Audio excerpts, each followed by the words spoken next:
아, 오늘은 스가랴서 7장 8절에서 14절까지 말씀인데요. 불러도 듣지 아니하리라 라는 제목으로 같이 함께 말씀을 나누겠습니다.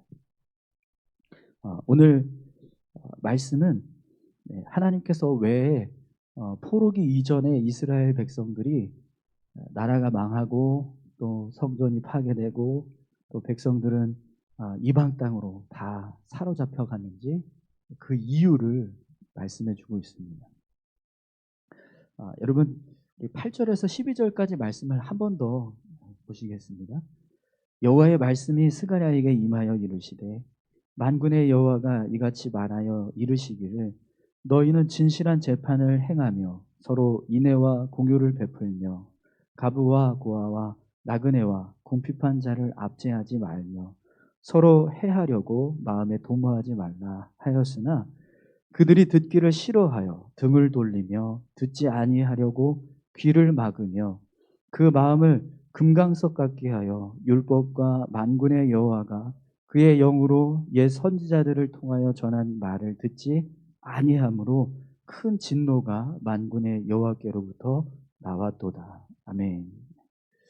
하나님께서 수많은 선지자들을 통해서 진실한 재판을 행하고 또 서로 인애와 공효를 베풀고 또 가부와 고아와 나그네와 궁핍한 자들을 압제하지 말고 또 서로 해하려고 하는 마음을 도모하지 말라 이런 말씀을 계속해서 이스라엘 백성들에게 주셨다라고 말씀합니다. 그런데 과거 이스라엘 백성들은 그 말씀에 귀를 기울이지 않고 오히려 듣기 싫어서 등을 돌리고 또 듣지 않으려고 귀를 막았다라고 그렇게 말씀을 하세요.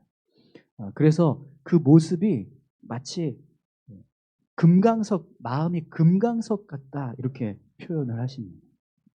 그들이 얼마나 하나님의 말씀을 듣기 싫어했는지 그들의 마음이 굳어진 마음을 표현하는데 금강석처럼 아주 딱딱하게 굳어져 있었다 이렇게 말씀을 하신다는 거예요.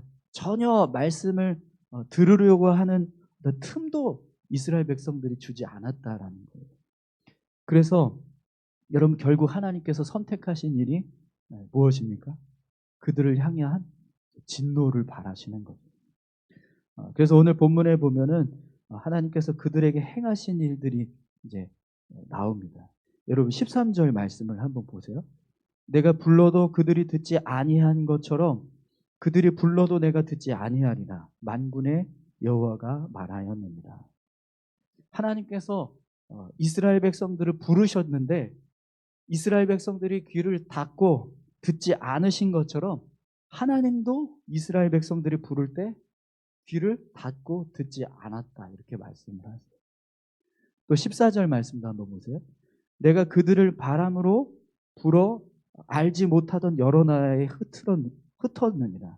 그 후에 이 땅이 황폐하여 오고 가는 사람이 없었나니 이는 그들이 아름다운 땅을 황폐하게 하였음이니라 하시니라. 아멘. 하나님께서 이스라엘 백성들을 바람을 불어서 알지 못하는 나라들로 다 흩어버리셨다 이렇게 말씀을 하세요. 그리고 나서 그 이후부터는 이 땅이 황폐하게 돼서 거하는 사람, 오고 가는 사람이 없게 하셨다 이렇게 말씀을 하십니다. 그런데 여러분 오늘 본문 말씀을 보면 하나님께서 이 모든 일들을 행하신 이유를 뭐라고 말씀하시냐면 이스라엘 백성들이 이 아름다운 땅을 황폐하게 하였기 때문이다 이렇게 말씀을 하십니다. 여러분 실제로 사람들이 거하지 못하는 사람들이 거하지 않는 땅을 만드신 건 하나님이시거든요. 이스라엘 백성들을 흩으시고 그들을 심판하셔서 다 다른 나라로 포로로 끌려가게 하시고 그 땅에는 성읍이 다 파괴되고 성전도 다 파괴되고 이런 정말 황폐하게 된 모습을 만드신 분은 사실은 하나님이세요. 그런데 하나님께서 오히려 이스라엘 백성들이 이 아름다운 땅을 황폐하게 했기 때문이다 이렇게 말씀을 하십니다. 왜 하나님께서 이런 말씀을 하실까요? 이 말씀은요 눈에 보이는 황폐함이 아니라 죄악으로 가득한 황폐한 모습을 말씀하는 거예요. 이스라엘 백성들이 그 땅에 거하면서 온갖 죄를 지어서 그 땅이 악해졌다라는 거예요. 영적으로 황폐해졌다라는 거예요. 그래서 하나님이요, 이스라엘 백성들을 그 땅에서 쫓아내셔서 오히려 그 땅을 회복시키신 거예요. 황폐해진 그 땅을, 죄악으로 물들은 땅을 하나님께서 죄악된 사람들을 거두어내셔서 그 땅이 회복되게 하셨다라는 거예요. 물론 이제 사람들이 거하지 않는 피폐해진 땅의 모습은 되었지만, 그러나 그 모습 자체는요, 하나님이 보실 때는 다시 아름다운 땅이 되었다라는 거예요. 여러분 이렇게 과거 이스라엘 백성들은요, 하나님의 말씀을 청종하지 않고 율법을 어기고 악을 행하는 모습을 계속해서 끊임없이 반복하면서 살았습니다. 그래서 결국에는 하나님께서 나라를 망하게 하시고 또 성전이 파괴되게 하시고 또 이스라엘 백성들은 모두 포로로 끌려가게 하시는 일을 행하게 되신 거죠. 지금 이제 이 사실을 하나님께서 스가랴를 통해서 말씀하고 계십니다. 그럼 여러분, 왜 하나님이 이런 말씀을 지금 스가랴에게 하고 계실까요? 스가랴에게 이 말씀을 하셨다라는 것은 이 말씀을 지금 스가랴와 함께 하고 있는 사람들을 향해서 선포하라라는 것이거든요. 그럼 왜 하나님이 이 스가랴가 활동하던 시기에 사람들을 향해서 이런 말씀을 선포하게 하셨을까요? 사실 스가랴가 활동하던 시기에 사람들은 어떤 사람들이죠? 지금 이 본문의 배경이 되는 사람들은 어떤 지금 상황을 겪고 있죠? 예루살렘 성전을 다시 재건을 하고 열심히 그 일을 이루기 위해서 애를 쓰고 있는 상황이었어요. 그런데도 불구하고 하나님께서 이런 말씀을 선포하게 하신단 말이죠. 그럼 여러분, 왜 하나님이 스가랴를 통해서 이런 말씀을 지금 포로 귀한 민들을 향해서 말씀하고 계실까요? 여러분, 하나님께서 이 말씀을 하시는 이유는요, 우리가 지금 계속해서 반복해서 말씀을 나누고 있지만 과거 이스라엘 백성들이 행한 것처럼 지금 예루살렘에 거하고 있는 포로 귀환민들도 얼마든지 똑같은 일을 반복할 수 있다라는 것을 계속 말씀하세요. 특히 지금 포로 귀환민들의 모습은 더더욱 그런 상황에 빠질 수 있는 위험이 있습니다. 왜 그러냐면 지금 이들이 어떤 일을 이루고 있죠? 조금씩 과거의 영광을 되찾아가고 있어요. 예루살렘 성전이 재건되어져 가고 있고 또 무너졌던 성읍들마다 다 사람들이 돌아와서 그 성읍들을 재건하고 있습니다. 지난주 말씀에서도 우리가 보았지만 5월 금식과 7월 금식과 같은 영적인 일에도 관심을 갖고 그들이 그 일을 행하기 위해서 힘을 쓰고 있단 말이에요. 그러니까 하나님 앞에서 뭔가 이렇게 회복되려고 하는 그런 노력들이 계속 이루어지고 있는 상황인 거예요. 그렇기 때문에 여러분, 그들이 지금 행하고 있는 모든 모습들은요, 다 하나님 보시기에 어떤 모습이죠? 선한 모습이 될 수 있어요. 그런데 이걸 어떻게 우리가 잘못 오용할 수 있냐면 내가 하나님 앞에서 의롭다라고 생각하게 됩니다. 내가 하나님 앞에서 이런 선한 일들을 하고 있으니까 하나님도 나를 선하게 여기시겠지? 이런 마음을 품을 수 있게 된다는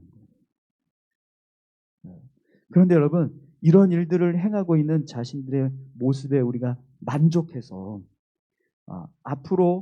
앞에서 우리가 말씀하셨던 지금 이제 많은 선지자들을 통해서 말씀하셨던 그 선포된 말씀 있죠. 재판을 올바른 재판을 하고 또 어려운 사람들을 도와주고 악한 일을 도모하지 마라 이런 말씀들을 하셨는데 앞에서 말씀하셨던 그 내용들은 삶의 모습 속에서 전혀 실천되어지지 않아요. 그런데 뭘 하고 있어요? 하나님 앞에서 선하게 여겨지는 어떤 행위들을 지금 하고 있어요. 성전을 건축한다든지 5월 금식, 7월 금식을 하고 있다든지 그들이 뭔가 하나님 앞에서 선한 일들을 하고 있기 때문에 실제적으로 삶에서 그들이 행하고 있는 모습은 하나님 보시기에 선하지 않음에도 불구하고 착각할 수 있다라는 거예요. 내가 이렇게 하나님 앞에서 선한 일들을 하고 있으니 하나님도 나를 선하게 여기시겠지? 이런 착각에 빠질 수 있다라는 겁니다. 만약에 그런 일이 반복된다면 여러분 하나님께서 어떻게 하실까요? 또 선지자들을 통해서 말씀을 선포하시는 거예요. 이렇게 살아라. 이렇게 행해라. 이 앞에서 말씀한 우리 8절부터 10절까지 말씀에서 기록된 그 말씀들을 하나님이 또 선지자를 통해서 선포하게 하십니다. 그런데 만약에 이 포로 귀환민들이 그 선포되는 말씀을 또 듣지 않고 귀를 기울이지 않으면 어떤 일이 벌어질까요? 또다시 반복되는 거예요. 나라가 망하게 되는 일들이 벌어져요. 하나님은 귀를 닫고 그들을 향하여서 진노를 바라시는 일들이 또 반복된다는 거예요. 그래서 여러분, 예수님께서 마태복음 12장 34절에 보면 바리새인들을 향해서 이런 말씀을 하세요. 독사의 자식들아, 너희는 악하니 어떻게 선한 말을 할 수 있느냐? 이는 마음에 가득한 것을 입으로 말함이니라. 여러분, 이 말씀이 뭐냐면 그들이 말은 선한 말을 해요. 그런데 그들의 마음은 악하다라는 거예요. 악으로 가득 차 있다라는 거예요. 그래서 실제로는 그들이 선한 말을 하고 있지만 하나님이 보실 때는요, 선한 말로 여겨지지 않는다는 거예요. 그래서 예수님이 그들을 향해서 독사의 자식들아라고 말씀하신다는 거예요. 제자들을 향해서 그래서 바리새인의 누룩을 주의하라 이런 말씀을 하시잖아요. 또 여러분 마태복음 25장에 보면 예수님께서 양과 염소의 비유를 말씀을 하십니다.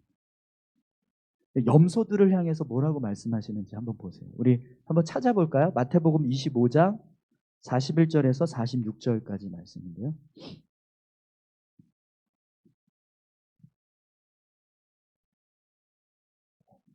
마태복음 25장 41절에서 46절까지 말씀. 한번 같이 함께 읽겠습니다. 또 왼편에 있는 자들에게 이르시되 저주를 받은 자들아 나를 떠나 마귀와 그 사자들을 위하여 예비된 영원한 불에 들어가라. 내가 줄일 때에 너희가 먹을 것을 주지 아니하였고 목마를 때에 마시게 하지 아니하였고 나그네 되었을 때에 영접하지 아니하였고 헐벗었을 때에 옷 입히지 아니하였고 병들었을 때와 옥에 갇혔을 때에 돌보지 아니하였느니라 하시니 그들도 대답하여 이르되 주여 우리가 어느 때에 주께서 줄이신 것이나 목마르신 것이나 나그네 되신 것이나 헐벗으신 것이나 병드신 것이나 옥에 갇히신 것을 보고 공양하지 아니하더이까. 이에 임금이 대답하여 이르시되 내가 진실로 너희에게 이르노니 이 지극히 작은 자 하나에게 하지 아니한 것이 곧 내게 하지 아니한 것이니라 하시리니 그들은 영벌에 의인은 영생에 들어가리라 하시니라. 아멘.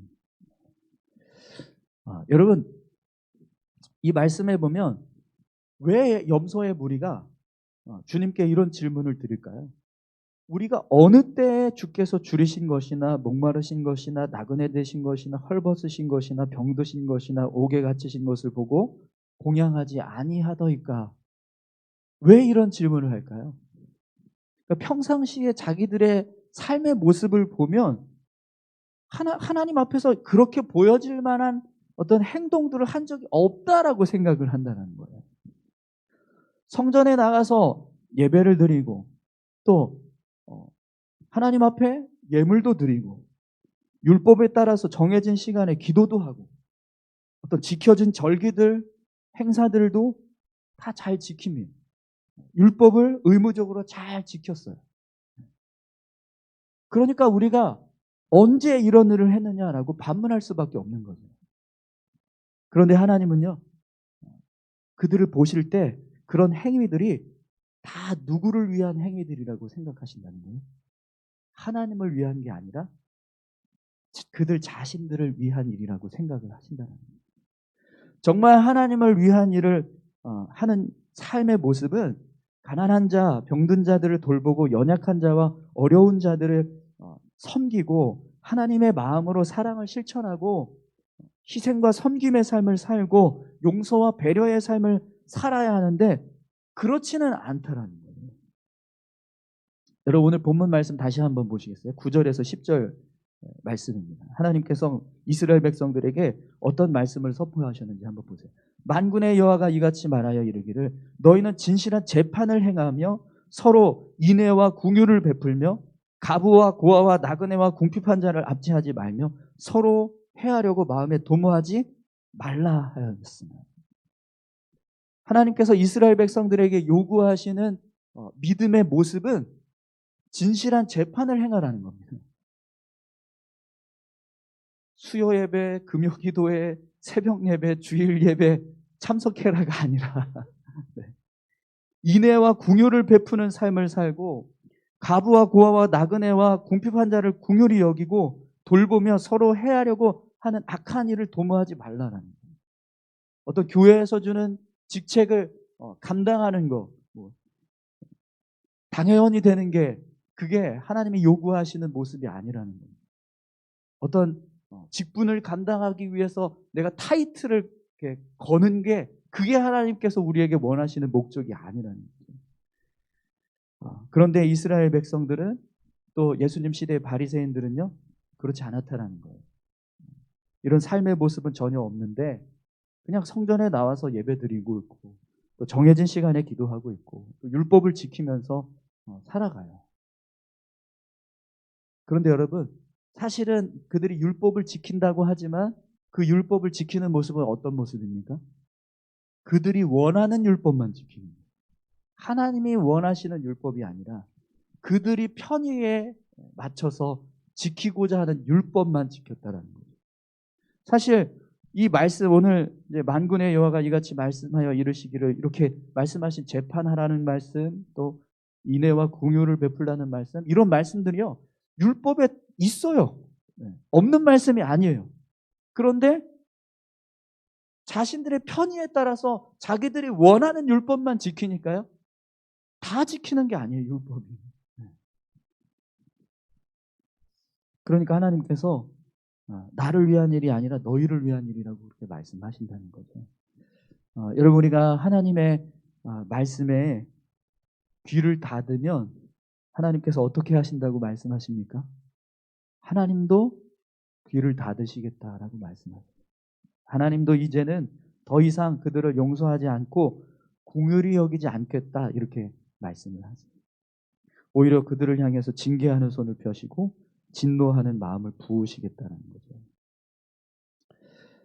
여러분 오늘 저와 여러분들이 하나님께서 귀를 닫으시는 일이 없기를 소망합니다. 우리가 기도하는 것, 간구하는 것 하나님께서 들으시고 응답하시는 은혜가 있기를 소망합니다. 기도했는데 하나님이 듣지 않으세요. 우리가 기도하는 거 듣기 싫어서 듣지 않으신다고 생각을 해보십시오. 얼마나 그게 안타까운 모습이겠습니까? 우리를 향해서 은혜를 베풀어 주시고 또 긍휼을 베풀어 주시고 또 우리를 돌보시는 그런 귀한 은혜들이 계속 우리의 삶 가운데 임하기를 간절히 소망합니다. 여러분 오늘 말씀에 굉장히 중요한 사실이 한 가지가 있습니다.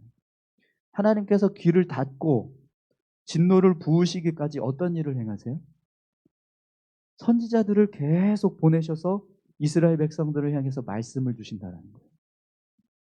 하나님께서 오래 참고 그들에게 돌이킬 수 있는 기회를 주셨다는 거죠. 우리 지금 이제 성경 일독 하시는 분들은 지금 이제 역대하까지 지나서 이제 오늘 에스라를 이제 읽는데 북이스라엘과 남유다가 하나님 앞에서 이렇게 점점 타락해져 가다가 결국에는 나라가 망해요. 네, 여러분 북이스라엘이 멸망하게 된 시간이 얼마나 걸렸는지 아세요? 약 200년.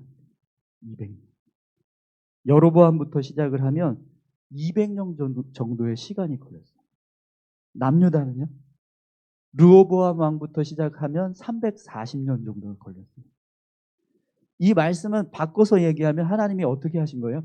200년 동안 기다리셨다는 거예요. 북이스라엘 백성들을 향해서. 남유다 백성들을 향해서는 340년을 기다리셨다는 거예요. 그런데도 불구하고 그들이 깨닫지 못하고 돌이키지 않으니까 결국에는 하나님도요, 안 되겠다 싶어서 귀를 닫으시고 그들을 향해서 진노를 부으시는 일을 행하셨다라는 거죠. 여러분, 우리의 삶을 한번 보십시오. 지금 우리에게 남겨진 시간은 아마 길어봐야 50년일 것 같습니다. 그죠? 다들 아니신 것, 나는 아직 더 살 수 있다 이런 표정들이신가요? 네. 그거보다 더 짧을 것 같아요라고 말씀하시는. 네. 앞으로 이제 의학이 어느 정도 발전을 할지는 모르겠지만 그래도 이제 평균적으로 우리가 살아가야 할 날은 앞으로 50년이라고 생각이 듭니다. 뭐 개인적인 편차는 있으시겠지만 그래도 네. 그냥 이해하시고 들으십시오. 네. 그러면 여러분, 우리에게 주어진 이 시간을 우리가 어떻게 채워가야 될까요? 사울왕 때부터 이스라엘 왕을 포함해서 남유다 왕들의 그 통치 기간을 다 이렇게 나열을 하면서 마지막에 그들이 죽을 때 뭐라고 평가를 하죠? 그들이 하나님 앞에서 선한 왕이었다, 악한 왕이었다, 이런 걸 평가하는 글이 남겨져요. 그렇죠? 어떤 왕은 선한 왕, 어떤 왕은 악한 왕, 이런 평가가 내려진단 말이에요.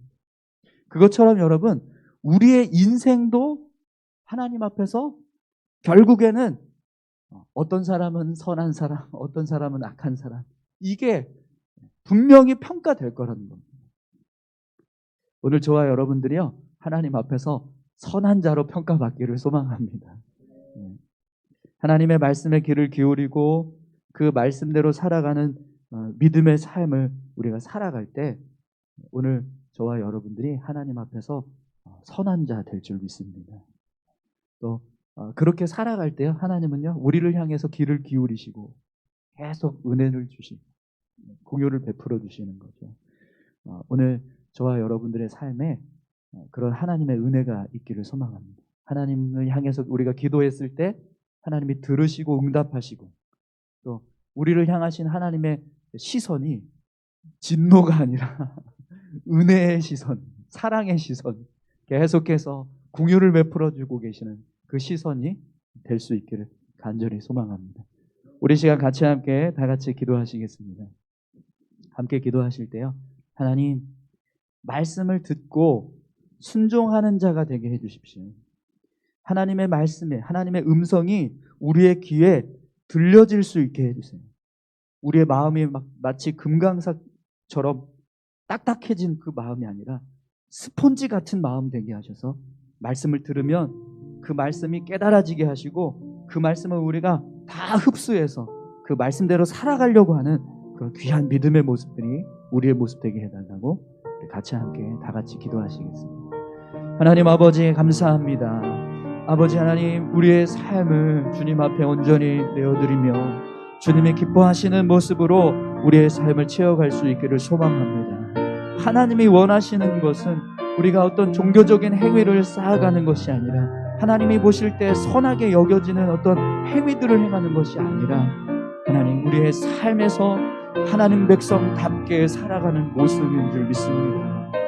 아버지 하나님, 예배를 드리는 것도 중요하고 하나님 말씀을 지켜 말씀을 붙잡고 읽고 묵상하고 기도하는 시간도 우리에게 필요하지만 세상에 나가서 사람들과 함께 어울려 살아갈 때 그들을 향하여서 하나님의 사랑을 베풀고 이해와 용서를 행하고 너그럽게 그들을 궁휼히 여기는 마음으로 품어주는 모습이 우리의 삶 가운데 있을 때 하나님은 그 모습을 더 기뻐하시고 우리를 향하여서 너희가 나를 위해서 사랑하고 있다라고 말씀하십니다. 가난한 자를 위해서 돌보는 일을 할 때 하나님은 그 모습을 나를 위한 일이라고 말씀을 하십니다. 병든 자를 위해서 기도해주고 그들을 돌보는 일을 할 때 하나님은 그것이 나를 위한 일이었다라고 말씀하십니다. 아버지 하나님, 오늘 우리의 삶이 그렇게 주님을 위한 삶 될 수 있도록 인도하여 주시옵소서. 선하신 주님 함께 해주시고 역사해 주시기를 바랍니다. 주여, 주님의 말씀이 우리의 마음과 심령에 들려지기를 소망합니다. 우리의 마음이 금강석같이 굳어져서 어떤 말씀도 들려지지 않고 어떤 말씀에도 반응하지 않는 그런 죽어있는 마음이 아니라 하나님 스폰지와 같이 말씀을 들을 때 그것을 100% 흡수하고 그 말씀대로 살아가려고 하는 귀한 믿음의 모습들이 우리의 삶의 모습 될 수 있도록 인도하여 주시옵소서. 그래서 하나님, 우리가 하나님을 향하여서 기도할 때 하나님께서 귀 기울여 주시는 은혜를 허락하시고 하나님께서 우리에게 끊임없이 긍휼과 자비와 축복을 허락하시는 귀한 삶이 될 수 있도록 주님 인도하여 주시옵소서. 감사드리며 살아계신 예수님 귀하신 이름으로 기도드립니다. 아멘.